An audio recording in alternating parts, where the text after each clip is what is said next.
1.5 வருஷமாக ஆச்சு நீ இதை நோட்டிஃபை பண்ணுற. ஆனால் இவர் மீது வழக்கு தொடர்த்து அன்னைக்கே அவர் பிடிச்சி உள்ளே போட்டிருந்தேன்னா இந்நேரம் முடிஞ்சிருக்கும்ல, என்ன ஏதோ ஒன்று நடந்திருக்கும்ல. நீ அன்னைக்கெல்லாம் விட்டுட்டு போட்டல, 1.5 வருஷம் நீ வேஸ்ட் பண்ணல. இந்த 20 நாள் அவர் வெளியில் இருக்கிறதுனால எந்த பிரச்சனையும் வந்துடாது. நீதிமன்றமே வெளியில் போய் பிரச்சாரம் பண்ண அனுமதிக்கிற மாதிரியான ஒரு வித்தியாசமான ஒரு தீர்ப்பு அரவிந்த் கெஜ்ரிவால் விஷயத்தில். நாடு சுதந்திரம் அடைந்த பிறகு எலெக்ஷனுக்காக அந்த எலெக்ஷன் குறிப்பிட்ட நாட்களுக்கு மட்டும் குறிப்பிட்டு நீதிமன்றம் வழங்கிய இந்த பெயில் அப்படின்றது இதுதான் முதல் முறை. நல்ல வேளை டெல்லி தேர்தல் முடியலை முன்னாடி. ஆனால் குஜராத்தில் தப்பிச்சிட்டாங்க. தப்பிச்சா கூட அடிதான் குஜராத்தில். குஜராத் தேர்தலுக்கு முன்பு அரவிந்த் கெஜ்ரிவாலை விட்டுருந்தாங்கன்னு வைங்க, இன்னொரு 5 சீட்டு போயிடும். ஏற்கனவே முதல் ரவுண்டு 2ஆம் ரவுண்ட்லேயே மரணடி வாங்கி மூஞ்சி முறையெல்லாம் பேர்ந்து போய் 2 ரவுண்டு மரண மிதி வாங்கியிருக்காரு. இனி அரவிந்த் கெஜ்ரிவால் வந்தாருன்னா 3 ரவுண்டில் என்ன நடக்கும்னு தெரில. கோர்ட்டே சொல்லிடுச்சுல ப்ரெஸ் மீட் கொடுக்கலாம் பேசலான்னா மோடி விட்டு சக்கையாக கிழிக்க போகிறாப்புல. அதுதான் எல்லாமே இன்னைக்கு நைட்லேருந்து ஆரம்பிச்சிடும். நாளையிலேருந்து மோடி காலி தான். திருச்சி ஓட வேண்டியதான் மோடி குஜராத்துக்கு அப்படின்ற மாதிரி இருக்குது. ஏற்கனவே ராகுலுக்கே பதில் சொல்ல முடியாமல் இருக்காப்புல மோடி. வணக்கம், இது தமிழ் குரலின் சிறப்பு நேர்காணல். இன்றைக்கு நம்மோடு இணைந்திருக்கிறவர் மரியாதைக்குரிய மூத்த பத்திரிகையாளர், ஃபர்ஸ்ட் லைன் மீடியாவின் முதன்மை ஆசிரியர் ஐயா திருமிகு உமாபதி அவர்கள். சார் வணக்கம். சார் வணக்கம். எதிர்பார்த்திருந்த அந்த தருணம் வந்திருக்கிறது. அரவிந்த் கெஜ்ரிவாலை உடனடியாக விடுதலை செய்யணும் அப்படின்னு நீதிமன்றம் சொல்லியிருக்கு. ஜூன் 1 வரைக்கும் 21 நாள் இருக்கு, அவர் போய் பிரச்சாரம் பண்ணட்டும் அப்படின்னு சொல்லியிருக்கிறாங்க. எப்படி பார்க்குறீங்க?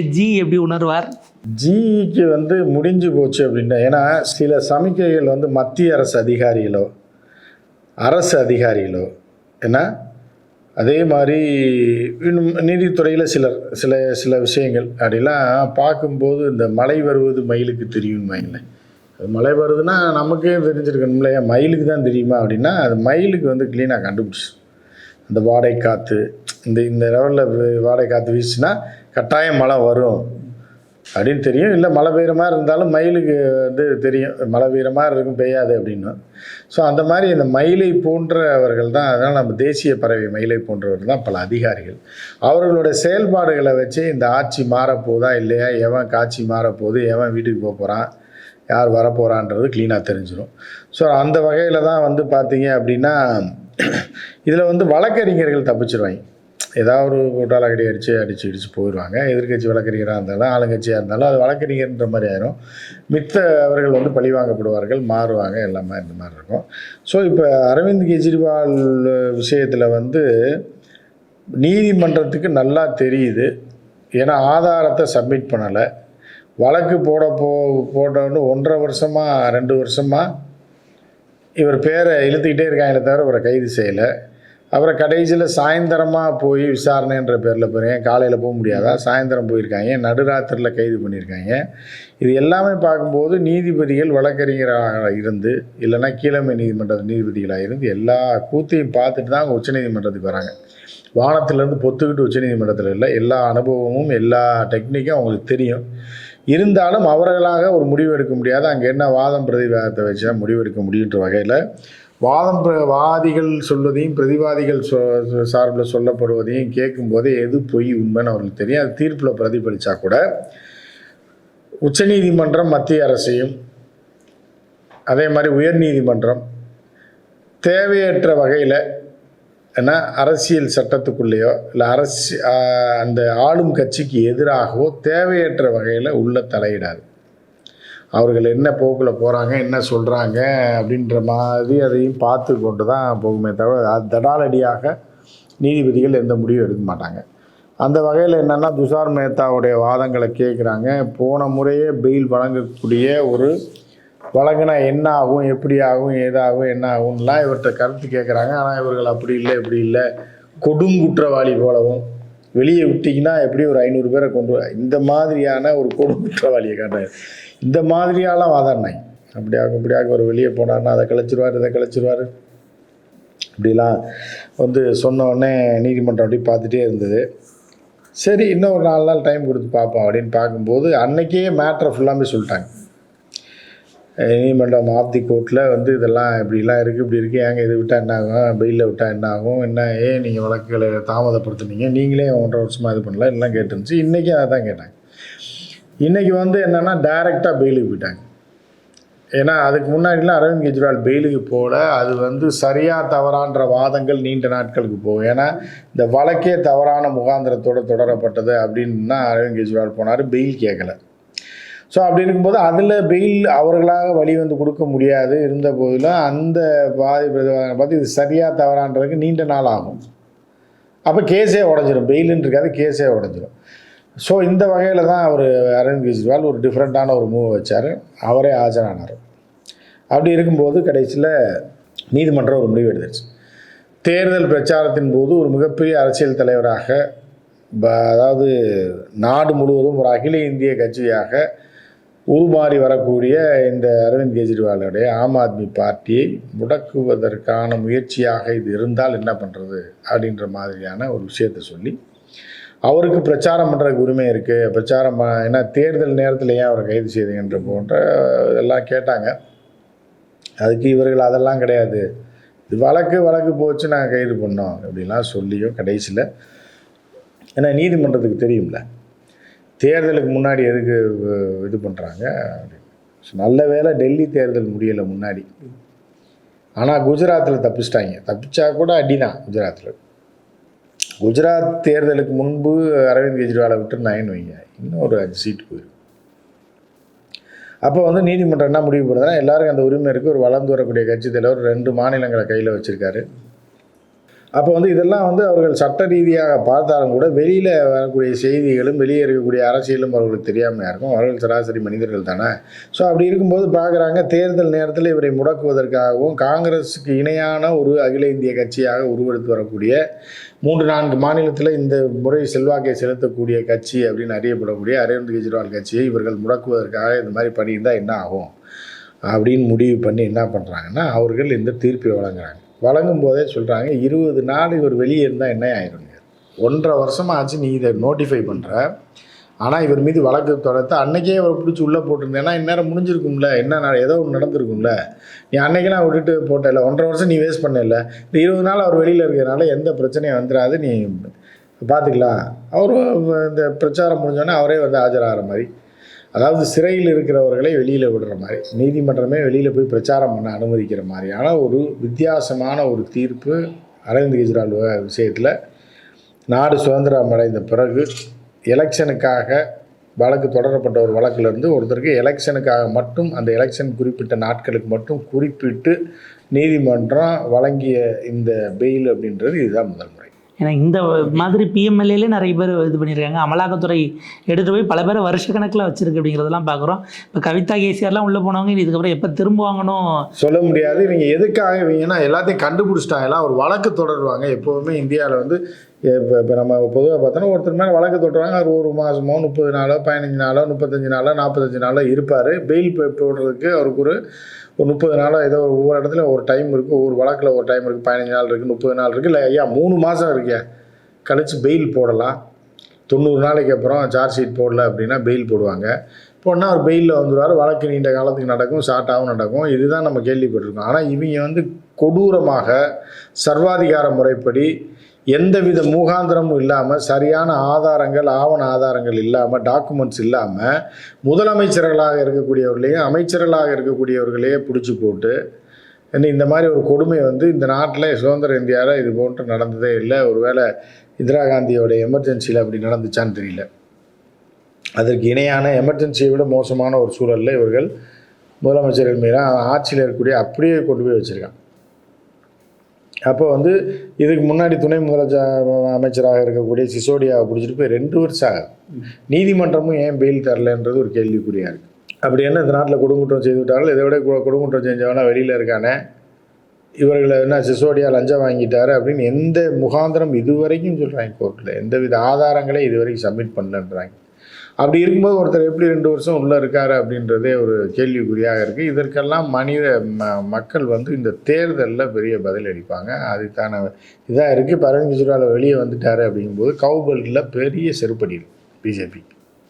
கண்டிப்பாக சார். இப்போ கெஜ்ரிவால் வராரு அப்படின்னா இப்போ அவருடைய ஸ்ட்ராட்டஜியே தனியாக இருக்கும், அவருடைய பிரச்சார உக்தி வழக்கமாகவே தனியாக இருக்கும். ஜிக்கு ஹெவியான ஒரு காம்படிஷனாக இப்போ இருப்பார் ஆவேசமாக. ஜி ஏற்கனவே முதல் ரவுண்டு 2ஆம் ரவுண்ட்லேயே மரணடி வாங்கி மூஞ்சி முறையெல்லாம் பேர்ந்து போய் நாக் அவுட் பண்ணல, 2 ரவுண்டு மரண மிதி வாங்கியிருக்காரு. இதில் இதில் என்ன பாக்ஸிங்கில் பரட்டி மிதிச்சிருக்காங்க. இனி அரவிந்த் கெஜ்ரிவால் வந்தாருன்னா 3 ரவுண்டில் என்ன நடக்கும்னு தெரில. இப்போ என்ன இது பண்ண போகிறாங்கன்னு தெரில. அந்தளவுக்கு கொடூரமாக தான் இருக்குது. ஜியை வந்து வெளியேற்றுவதில் மிக தீவிரமாக இருக்கக்கூடிய கட்சிகள்லாம் ஏற்கனவே பண்ணிகிட்டு இருக்கும்போது அரவிந்த் கெஜ்ரிவால் இறங்கினாருன்னு வைங்க, ரொம்ப பாவம். என்னென்ன பொய் சொல்ல போகிறாரோ, அதானி அம்பானியை பிடிச்சி உள்ளே போட்டாலும் ஆச்சரியப்படுறதுக்கு இல்லை. நானே பிடிச்சி போடுறேன், நீங்கள் நாளைக்கு ஆட்சிக்கு வந்து வழக்கு போட்டு பிடிச்சி போடுறதுக்கு நானே அவர்களை பிடித்து போடுறதுக்கும் வாய்ப்பு. ஏன்னா கெஜ்ரிவால் வந்து இது இப்போ அண்ணா ஹசாரே ஏதோ வெளியில் வர வாய்ப்பு இருக்கா? இல்லை, அண்ணா ஹசாரே வந்து பிஜேபிக்கு சாதகமாக பேசிட்டு திருப்பியும் போய் தூங்கிட்டார். நான் இப்போ கோதுமை மாவு காலியாகிருக்குன்னு நினைக்கிறேன் அவர் வாங்கி கொடுத்தது. திருப்பி அவங்க ஒன்று ஒரு 10 மூடை இறக்கியிருப்பாங்க, அது உள்ளே இருக்கார். இப்போ வந்து என்னென்னா எப்படா அரவிந்த் கெஜ்ரிவால் கெட்டு நாசமாக போவான்னு அந்த கிழமை நினச்சிட்டு இருந்தாங்க. எனக்கு கெஜ்ரிவால் ஜெயிலுக்கு போனதும் போய் தேசிய ஊடகங்களை அவரை எழுப்பி இது வரைக்கும் வெளியே பைட்டு போட்டாங்க. நான் அப்பயே சொன்னேன், இவ்வளோ கொடுங்குற்றம் புரிந்திருக்கிறாயா அப்படின்னு தன்னுடைய வைத்தறிச்சலை காட்டியிருக்காரு. ஏன்னா அவருக்கு ஒரு 6 காயம், நெஞ்செல்லாம் புண்ணா போச்சு தம்பின்ற மாதிரி கூட்டிகிட்டு போய் உண்ணாவிரதருக்கு சாகிற நிலைமை கொண்டு போய் அந்த பலனை அடைந்தவர் அரவிந்த் கெஜ்ரிவால். இந்த கிழவனை கூட்டு போய் வித்தை காமிச்சு இந்த குழந்தைய காமிச்சு பிச்சை எடுப்பாயில்ல, பாருங்கள் சின்ன குழந்தை, பச்சை குழந்தைக்கு பால் இல்லைன்னு சொல்லி இவன் காசு எடுத்துகிட்டு போய் பிரியாணி, மட்டன் பிரியாணி, பீஃப் பிரியாணி சாப்பிடலாம். அந்த குழந்தைக்கு ஒரு 100 பால் 100 மில்லி வாங்கி 10 ரூபாய்க்கு கொடுத்துட்டு இவன் வர்ற வசூல் காசு கூட தின்றுவான். ஸோ இந்த மாதிரி நிலைமையில தான் அரவிந்த் அந்த காலகட்டத்தில் கிழவனை தூக்கிட்டு போய் மனையில் வைன்ற மாதிரி டெல்லியில் வச்சு, பாருங்கள் நேர்மையான ஒரு கிழவன் ஜாகிறேன்றாரு, உண்ணாவிரதம் இருக்கார், நீங்கள் தயவுசெய்து காப்பாற்றி இந்த ஆட்சியை மாற்றி விடுங்கன்னு பண்ணிவிட்டு இவங்க ஆட்சியில் போய் உட்காண்டாங்க. அந்த அம்மா கவர்னர் ஆகிடுச்சு, இவர் சிஎம் ஆகிட்டார். அந்த காயம் இருக்கும் யாருக்கு, நம்ம அவங்ககிட்டே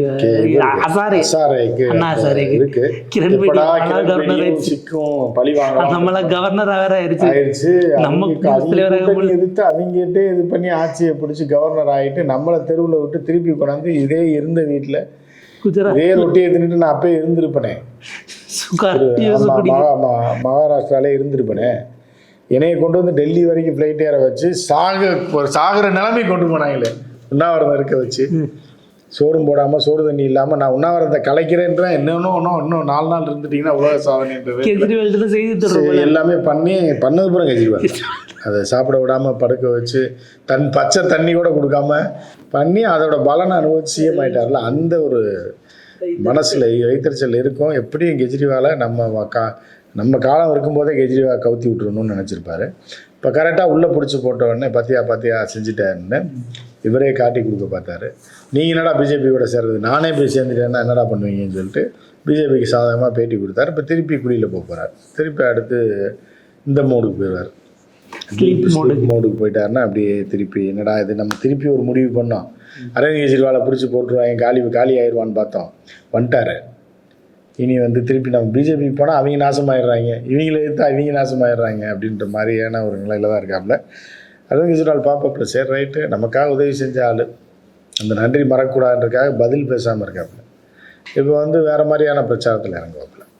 கிட்டத்தட்ட இந்த முதல்வன் சீனில் அர்ஜுன் சிஎம் ஆன மாதிரி அந்த மாதிரியான ஒரு எஃபெக்ட் எல்லாம் கொடுப்பாங்களா? அப்படி கூட்டத்துக்கு ரெண்டு ப்ரெஸ் மீட்டு போஸ்ட் கொடுக்கறது, பிரச்சாரம் எல்லாம். சாயந்தரம் அரவிந்த் கெஜ்ரிவால் வந்துருவாங்க பாருங்க, வந்து பயங்கர ப்ரெஸ் மீட் இருக்குது. இப்போ நைட்டு திகார் ஜெயில் வாசல்லே இருக்குது. எல்லாத்தையும் கூப்பிட்டு, ஏன்னா கோர்ட்டே சொல்லிடுச்சுல ப்ரெஸ் மீட் கொடுக்கலாம் பேசலாம்னா மோடி சக்கையாக கிழிக்க போகிறாப்புல. அதுதான் எல்லாமே இன்னைக்கு நைட்லேருந்து ஆரம்பிச்சிடும். நாளையிலேருந்து மோடி காலி தான், திருச்சி ஓட வேண்டியதான் மோடி குஜராத்துக்கு அப்படின்ற மாதிரி இருக்குது. ஏற்கனவே ராகுலுக்கே பதில் சொல்ல முடியாமல் இருக்காப்புல மோடி. அமித்ஷா ஒரு பக்கம் கத்திக்கிட்டு இந்த பக்கமாக ஓடிக்கிட்டு இருக்காப்புல, எங்கிட்ட கத்திக்கிட்டு. அந்த இதில் வடிவேல் காமெடி துண்டை போட்டு இந்த பக்கம் ஏன்டா ஓடுறீங்க அப்படின்னு பார்த்தா அந்த பக்கம் தான் விரட்டுறாங்க அப்படின்ற மாதிரி அமித்ஷா ஒரு பக்கம் தெரிச்சு ஓட, மோடி ஒரு பக்கம் தெரிச்சு ஓட. இன்னி அரவிந்த் கெஜ்ரிவால் வெளியே வந்தால் இன்னி சீன் முடிஞ்சு போயிடும். கெஜ்ரிவால் விடுதலைன்னு வந்து அடுத்த 5வது நிமிஷம் ட்வீட் எங்கிறது வருதுன்னா, மம்தா பானர்ஜி ஒரு மிகுந்த மகிழ்ச்சியாக இருக்கிறேன், இந்த நேரத்தில் கெஜ்ரிவால் வருவது என்பது பெரும் பலமாக அமையும் தேர்தலுக்கு. ஏன்னு கேட்டால் அடுத்து வந்து பிரதமராக வரக்கூடிய ராகுல் வந்து இறங்க போகிறது இல்லை. ராகுல் வந்து கூட்டணி கட்சியில் தான் யாராவது இருப்பாங்க, இவங்க பேக்லேருந்து சப்போர்ட் பண்ணுவாங்க. ராஜீவ்காந்தி காலத்துலேருந்து 150 சீட்டுகள் வைத்திருந்தா கூட சந்திரசேகர் என்ற சகுனியை வைத்து ஒரு சீட்டு வச்சு இந்த சந்திரசேகரை பிரைம் மினிஸ்டர் ஆக்கி வேறு சில கட்சிகளோட அமைச்சர்களாக்கி காங்கிரஸ் அதுக்குள்ளே இறங்கவே இல்லை. நீங்கள் என்னமோ பண்ணுங்கடான்னு சொல்லி ஒழிச்சுக்கிடுச்சு. அந்த முடிவை தான் இந்த முறையும் காங்கிரஸ் எடுக்கும். அப்படி இருக்கும்போது பிரதமர் ஆகிறதுக்கான வாய்ப்பு அடுத்து யாருக்கு இருக்குன்னா அரவிந்த் கெஜ்ரிவாலுக்கு இருக்குது. ஸோ அரவிந்த் கெஜ்ரிவாலை கொண்டு வர்றது காங்கிரஸ்க்கு ஆபத்து அப்படின்றது தெரியும். அதனால என்னன்னா மம்தா பானர்ஜி, காங்கிரஸ் தான் மம்தா பானர்ஜிக்கு எதிரி, முதல் எதிரி, ரெண்டாவது தான் பிஜேபி. அதனால அரவிந்த் கெஜ்ரிவாலை இன்னும் நாங்கள் ஓகே தான். ஏன்னா அரவிந்த் கெஜ்ரிவால் வந்து பஞ்சாப்லேயும் டெல்லியிலையும் வாங்கக்கூடிய சீட்டு கணக்கு போட்டு பார்த்தீங்கன்னா வெஸ்ட் பெங்காலில் மம்தா பானர்ஜி வாங்குகிற சீட்டை விட ஜாஸ்தியாக வரும்போது அவர் கிளைம் பண்ணலாம், நம்ம அவரை சப்போர்ட் பண்ணுவோம் அப்படின்னு மம்தா பானர்ஜி நினைக்கிற மாதிரியான ஒரு சூழல். இல்ல நம்மள பரிந்துரை செய்வார்னு ஒருவேளை முன்னாடியே நம்மகிட்ட 48 சீட் இருக்கிறப்பா அப்படின்ற மாதிரியா அதுக்கு துண்ட பஸ்ல எல்லாம் சீட்டு பிடிப்பாங்கல்ல, தம்பி நீலாம் காலேஜ் பையன், அக்கா ரொம்ப நேரம் இப்போ நின்றுட்டு வரேன் அப்படின்னு, வாங்கக்கா உட்காருங்கன்றாங்க. அந்த மாதிரியா நினச்சிட்டு கூட கேட்டிருக்கேன். ஆமாம் தம்பி பாருங்கள், நீங்கள் வந்தப்போ முதல் ட்வீட் நான் தான் போட்டேன், பாருங்கள் அக்கா இருக்கேன், அக்கா ஒரு 12 சீட்டு வச்சுருக்கேன், நீங்கள் ஒரு 22 வச்சுருக்கீங்க, சரி நம்ம அடுத்த 6 மாதம் சேர்த்துக்கோமே, காங்கிரஸ் வரக்கூடாது தம்பி, நீங்கள் வாங்க இல்லை அக்கா வரேன் அப்படின்ற மாதிரி ஒரு வடையை போடுவோம். இல்லைனா அக்கா சாக போகிறேன், ஏற்கனவே கால் உடஞ்சி போச்சு, ஹெலிகாப்டரில் விழுந்து கை உடஞ்சி போச்சு, ரொம்ப மோசமான நிலைமையில் இருக்கேன், கொஞ்ச நாள் நான் இருந்துக்கிறேன், ஆசைப்பட்டேன் ரொம்ப வருஷமாக அப்படின்னு சொல்லி கூட இருக்கலாம். மம்தா அந்த முடிவு கூட எடுத்துருக்கலாம். ஆனால் மம்தாவோ கெஜ்ரிவாலோ முதல்வர் ஆகிறதை காங்கிரஸ் விரும்பாது, பிரதமர் ஆகிறதை காங்கிரஸ் விரும்பாது. காங்கிரஸ் ராகுல் ஆகிறதை மம்தா விரும்ப மாட்டார், அரவிந்த் கெஜ்ரிவாலும் கொஞ்சம் விரும்ப மாட்டார். அதுக்கப்புறம் வந்து இப்போ ஒரு காங்கிரஸ் என்ன பண்ணுன்னா, சரி சவுத்தில் இருந்து கூட நம்ம முதலமைச்சர் மு.க. ஸ்டாலினை கூட பிரதமர் ஆக்கிடுவோம், இருக்கட்டும் ஒரு 6 மாதம் ஒரு வருஷம் இருக்கட்டுமே அப்படின்னு கூட முடிவு பண்ணலாம். இவங்க 2 பேரும் அகில இந்திய கட்சி இன்னும் மிரட்டுவாங்க, மம்தாவை நம்ப முடியாது, எங்கே கொண்டு குழியில் தள்ளி விட்டு போயிடும். ஸோ அதனால் என்ன பண்ணுவாங்கன்னா அப்படியும் அவங்க நினைக்கலாம். ஸோ அதுக்கான ஒரு அச்சாரமாக மம்தா பானர்ஜி இந்த மாதிரி ஒரு ட்வீட்டை போட்டிருக்கலாம். நமக்காக தம்பி பிரச்சாரத்துக்கு வருவாருன்னு கூட பேசியிருந்துருக்கலாம். இப்போவே பிரச்சாரத்துக்குன்னா இந்தியா கூட்டணினா காங்கிரஸை ஆதரிக்கிறதா நம்மளை ஆதரிக்கிறதா ஒரு சந்தேகம் இருக்கும். என்னை ஆதரிக்க அப்படியே கொஞ்சம் அப்படி போட்டுக்கலாம், தம்பி வாங்க தம்பி நம்ம வீட்டுக்கு, அக்கா வீட்டுக்கு வாங்க. அந்த இதில் கரகாட்டக்காரன் படத்தில் ஒருத்தர் வருவான்ல, அக்கா அக்கா 25 வருஷமா உன்னை பார்க்காம இருந்தேன், உன் புருஷன் திருடன்னு நான் உன்கிட்ட எப்படி காய்ச்சலும் எட்டி உதச்சாங்க. அதே சீன் தான் இப்போ வந்து மம்தா பானர்ஜி போட்டுட்டு அக்கா வீட்டுக்கு கூப்பிடுது, யார் அரவிந்த் கெஜ்ரிவால் கூப்பிடுது. போய் அக்கா வீட்டில் மாட்டினா சாணி தான் காலியாகிடுவாப்புல, இதனால் போக மாட்டாப்புல. அக்காவுக்கு ஒரு நன்றின்னு இங்கேருந்து டெல்லியிலேருந்து ஒரு ட்வீட்டை போட்டு விட்டு அது போதும் உனக்கு போ அப்படின்ட்டு இந்த பக்கமாக கிளங்கிடுவாப்புல. பஞ்சாப், ஹரியானா, யூபி, ஜார்க்கண்டுக்கும் அப்படி கூட பண்ணலாம். அவங்க முதலமைச்சரை பிடிச்சி உள்ள போட்டாங்க, என்னைய பிடிச்சி உள்ள போட்டு அடுத்து உங்கால் வந்துடுவார், நீங்கள் அவருக்கே ஓட்டு போடுங்கன்னு கூட சொல்லலாம். அந்த மாதிரிலாம் இருக்குது. அக்கா ஏமாறுதா என்ன பண்ணுறதுன்னு தெரியல. அக்காவுக்கு ரொம்ப நாள் ஆசை, இன்றைக்கி நேற்று இல்லை, முதல்ல ரயில்வே மந்திரி அமைச்சராகணும் ரொம்ப நாள் ஆசைப்பட்டு ஆச்சு. ரயில்வேவே நாசப்படுத்திட்டு தான் போச்சு. அவங்க ஊருக்கு 4 ட்ரெயினை விட்டு அதோட வேறு சாதனை எதுவும் பண்ணலை. இப்போ வந்து பிரதமர் ஆகணும்னு அது சின்ன பிள்ளையிலேருந்தே ஆசைப்பட்டேன். காங்கிரஸில் இருந்த காலத்தில் படிக்கிற காலத்திலே நீ என்ன ஆகணும்னு வாத்தியார் கேட்டபோது நான் வந்து பிரதமர் ஆகணும் இந்த நாட்டுக்கு, முதல்ல ஜனாதிபதினு சொல்லிச்சா, சின்ன பிள்ளைல விவரம் தெரியாமல் சொல்லிச்சா, வேண்டான்னு அப்பயே அந்த வாத்தியார் நான் சொல்லியிருக்காரு, ஜனாதிபதி பற்றி உனக்கு தெரியாது பாப்பா, நீ ஆக முடியாது, ஆனைனாலும் வீணாக போயிடுவேன் அப்படின்னா, இல்லை நான் இந்தியாவின் நம்பர் 1 ஜனாதிபதி தானே, அதுதான் ஆகணுன்றது. அப்புறம் விவரம் தெரிஞ்சோன்னே ஜனாதிபதி டம்மி போஸ்ட்டுன்னு தெரிஞ்சதுக்கப்புறம் இப்போ பிரதமர் ஆகணும்னு சொல்லியிருக்கேன். நிறைய கேள்வி சார். இப்போ ஜி வந்து அவர் தன்னை இந்துவாக காட்டினா கெஜ்ரிவால் அதை விட டபுள் இந்துவாக காட்டுவாப்புல. இப்போ அவர் இன்னைக்கு பேசியிருக்காரு, ஜி காங்கிரஸ் வந்து இந்து மதத்தை இந்தியாவை விட்டு விரட்டுவதற்கு சதி திட்டம் திட்டுங்க. இந்து மதம்னா இதா என்ன நாயா பேயா அதை அடித்து துரத்துறதுக்கு? கெஜ்ரிவால் உன்னையோட நீட்டாக பட்டை போட்டுக்கிட்டு வந்து சமஸ்கிருத சொல்லுவாங்க. இப்போ அது எப்படி காம்படிஷனாக போக போகுது? டஃப், இப்போ பயங்கர டஃப்பாக இருக்குது. மோடிஜியோட ஆக்டிங் வந்து பிச்சு வருவாப்புல கெஜ்ரிவால். இது வேற மாதிரி இருக்கும். ரூபா நோட்டில் லட்சுமி படத்தை போடலான்னு சொன்னதே அவர் தான் போடுங்க, தூண்டி விடுறது, தூண்டி விட்டு செருப்படி வாங்கட்டும் அப்படின்ட்டு நீங்கள் போட்டு தான் பாருங்க நல்ல படம் வரும். அது மக்களுக்கு சொன்னதுதான் நினைச்சிட்டாங்க. ஆனால் அந்த மாதிரி இருக்கிற ஆள் தான் அவர் மெடிடேஷன் அதெல்லாம் பண்ணுவாப்புல.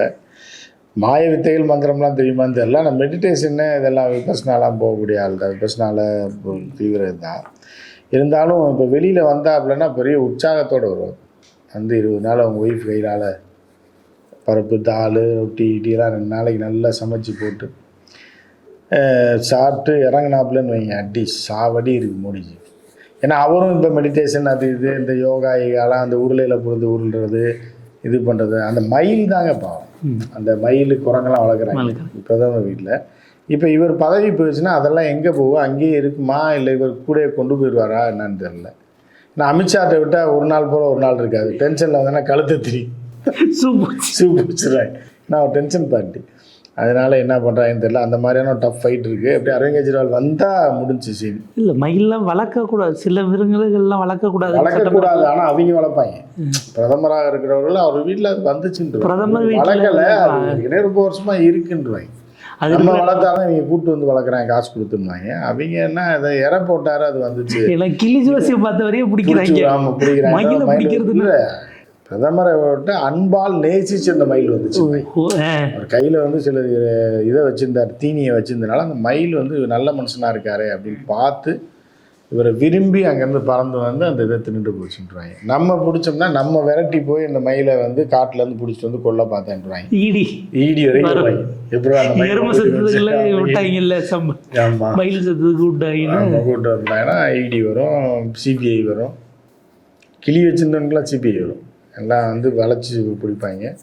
இந்த குவார்டர் பாட்டில் வீசினவனுக்கெல்லாம் இவங்க வரலையா, தேசிய ஆலோசகர் பாதுகாப்பு ஆலோசகர் ஏன்னா அந்த மாதிரியான இதெல்லாம் வரும். இருந்தாலும் ஜியோட கதை முடிஞ்சு. ஏன்னா ரோபோசங்கர் வீட்டில் கிளி இருந்ததுக்கு அபராதம் போட்டு பல லட்சம் வாங்கிட்டு போயிட்டாங்க. ஆனால் ரோடு பூரா கிளி வித்துட்டு இருக்காங்க பார்த்தீங்களா.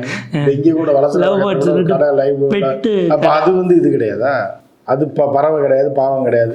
கடையிலே போய் பிடிக்கிறத விட்டு ஆமாம் நம்ம விற்க விட்டு அவனை வளர்க்க விட்டு அந்த கிளியும் பாவம் ஆளை பிரித்து செத்து போயிடும். இவனும் ரோபோ சங்கரையும் காலி பண்ணிவிடும். நம்ம ஆட்கள் பிளாஸ்டிக்கை உற்பத்தி பண்ணுறதுக்கு தடை போடாமல் கடையில் வாங்கி கொடுக்க தடை போடுவாங்க. அந்த மாதிரியான கோமாளிகள் தான் உற்பத்திக்கு வைக்காம.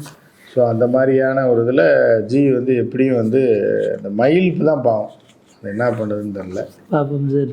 ஜி ராமாயணம் சொன்னால் மகாபாரதத்தோட கெஜ்ரிவால் ரெடியாக இருக்க போகிறாரு. இது ஒரு பெரிய தக் ஆஃப் வாராக தான் இருக்க போகுது. பிரதமர் என்ன எதை நினச்சி அவசர அவசரமாக கைது பண்ணாங்களோ எல்லாம் இன்னைக்கு எம்சாண்ட வாரி நீதிமன்றம் எம்சாண்ட வாரி போட்டிருக்கு. அடுத்த நிலைகள் எப்படி போகுதுன்னு பார்ப்போம். ஜி கடைசி கட்ட பிரச்சாரத்துக்குலாம் என்ன சொல்லுவார்னு கற்பனையே நீதிமன்றம் அருமையான 2 வேலையை செஞ்சுருக்கு. இந்த அரவிந்த் கெஜ்ரிவாலை விட்டது ஒன்று, போன வாரத்தில் ஒரு பெரிய வேலையை செஞ்சு விட்டுச்சு. ஸோ வந்து நீதிமன்றம் சிறப்பான ஒரு வேலையை செய்திருக்கிறது. ஏன்னா தலைமை நீதிபதியவே இவங்க தூக்குனாங்கல்ல சட்டத்தை காட்டி. அதாவது எலெக்ஷன் கமிஷன் வந்து கமிஷனரை நியமிப்பதில் 3 பேர் இருக்கக்கூடிய கமிட்டியில் உச்சநீதிமன்ற தலைமை நீதிபதியை நீ தூக்கிட்டேன்னா விட்டுருவாங்களா, நெருக்கத்தில் வச்சு செஞ்சுட்டாங்க.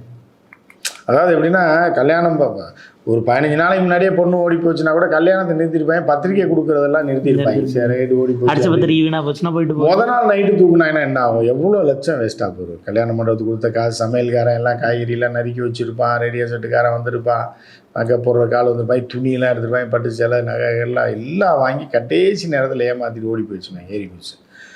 பொண்ணோ மாப்பிள்ளையோ ஓடி போச்சுன்னா அந்த கல்யாணம் என்ன ஆகும், 2 தரவுலையும் நாசமாக போயிடும். அந்த மாதிரி தான் இப்போ இன்றைக்கி உச்சநீதிமன்றம் முன்னாடியே விட்டுருந்தா கூட பரவாயில்ல அரவிந்த் கெஜ்ரிவால், இல்லை முன்னாடியே வீங்கி பிடிச்சி போட்டிருந்தாங்கன்னா கூட நேரம் வெளில வந்திருப்பாப்புல. கல்யாணத்துக்கு முதல் நாள் தூக்கிட்டாங்க. இந்த மாதிரியான ஒரு நிலையில் இந்த தீர்ப்பு வந்திருக்கு. எப்படியும் ஜி வந்து நாசம்தான். பாப்போம் சார். இது இந்தியாவுக்கு என்னவா முடியுதுங்கிறது தான் முக்கியம். நம்ம அடுத்த நிலையில் பேசலாம். ரொம்ப நன்றி சார்.